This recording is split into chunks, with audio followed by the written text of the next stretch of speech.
Hi, I'm Lachlan from Adelaide West Physio Pilates, and today I'm going to run you through what the ACL is and what its job or what its role is in the stability of the knee, how it's usually injured, and then some of the principles of rehabilitation if you do end up injuring, or particularly after a rupture and surgery of the ACL.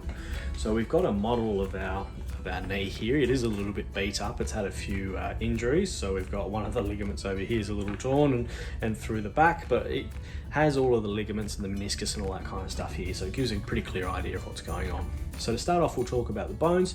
So we've got the four major bones of the knee. So you've got the femur, which is the thigh bone up the top. You've got the tibia, which is the main lower leg bone. And then you've got the fibula, which is the smaller bone off on the outer side of the knee. So this is a right knee.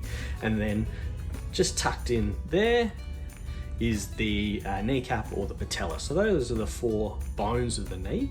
And then the ligaments of the knee, you've got the medial collateral ligament, which is nice and healthy at the moment, and the lateral collateral ligament, which, as I said before, has seen better days.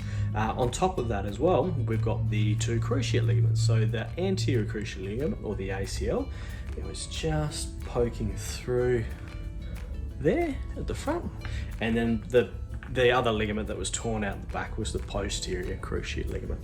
So the reason that these two ligaments get the name anterior and posterior cruciate ligament is because they cross through the middle of the knee. So they create that X, or create that cross, which is a cruciate, a cross. So you've got the anterior cruciate ligament, which is at the attached at the front. So that's why it gets its name anterior, at the front. And then you've got the posterior, which attaches at the back, or posterior section of the knee. So the role of the anterior cruciate ligament for the most part is to avoid this shearing force on the knee. So trying to avoid the lower leg bone being shifted forward on the tibia and the fibula being shifted forward on the femur. So some of the major ways that the ACL can be injured, most notably, is hyperextension.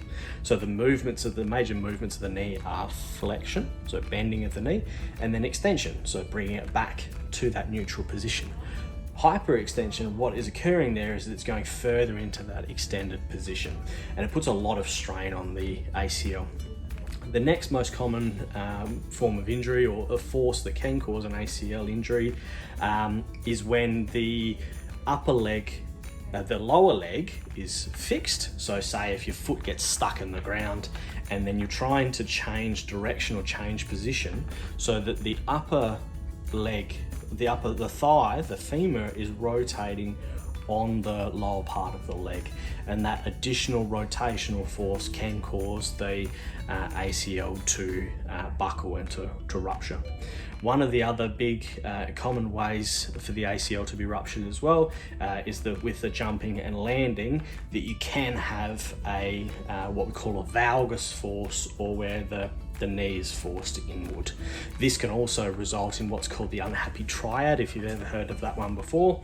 So that's the anterior cruciate ligament, the medial collateral ligament, and one thing that I didn't mention before is you've got the medial meniscus and the lateral meniscus. The meniscus are the shock absorbers of the knee.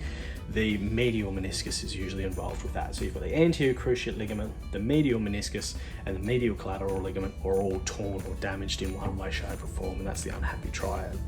Now, you don't necessarily had to have experienced an unhappy triad, but if you do rupture an ACL, there's certain things that need to be considered in the rehab process, whether you go down surgery or not. There is benefits one way or the other, whether it's surgery or not. So the first thing is regain, after you've had say we'll go after having surgery, usually they'll use a part of your hamstring to recreate the anterior cruciate ligament that's been ruptured. So the first thing to consider is getting the knee accustomed to walking again, and getting the ligament used to at least walking. And on top of that as well, regaining that movement of the knee, there's usually a reduction, particularly of extension, but also of flexion as well. Once you've gone through that process, then you're looking at increasing strength and increasing control of the knee. That's usually from sort of 3 to 6 months. And then you're starting to look to get back into exercise or sports specific activities and exercises, depending on what you're getting back to, whether you need to get back into running or you need to get back into strength work or agility training and that kind of stuff.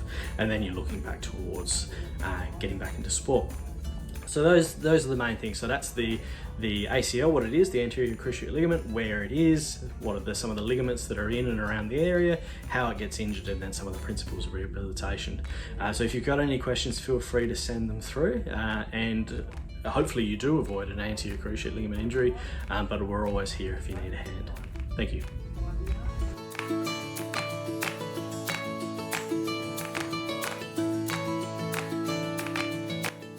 Hey, thanks for watching our video. If you liked it, we would love it if you would hit the thumbs up button below. It lets YouTube know that we know what we're talking about and that we're helping people. If you like the style of our videos and you'd like to see more of them and know when a new one is published, then just hit the subscribe button. And if you've got any thoughts or comments or questions, please add them below, because we answer all of them, and we love to hear comments because it helps us to shape the channel and find out what people want to know. It helps it to become as relevant as possible for everyone. So thank you.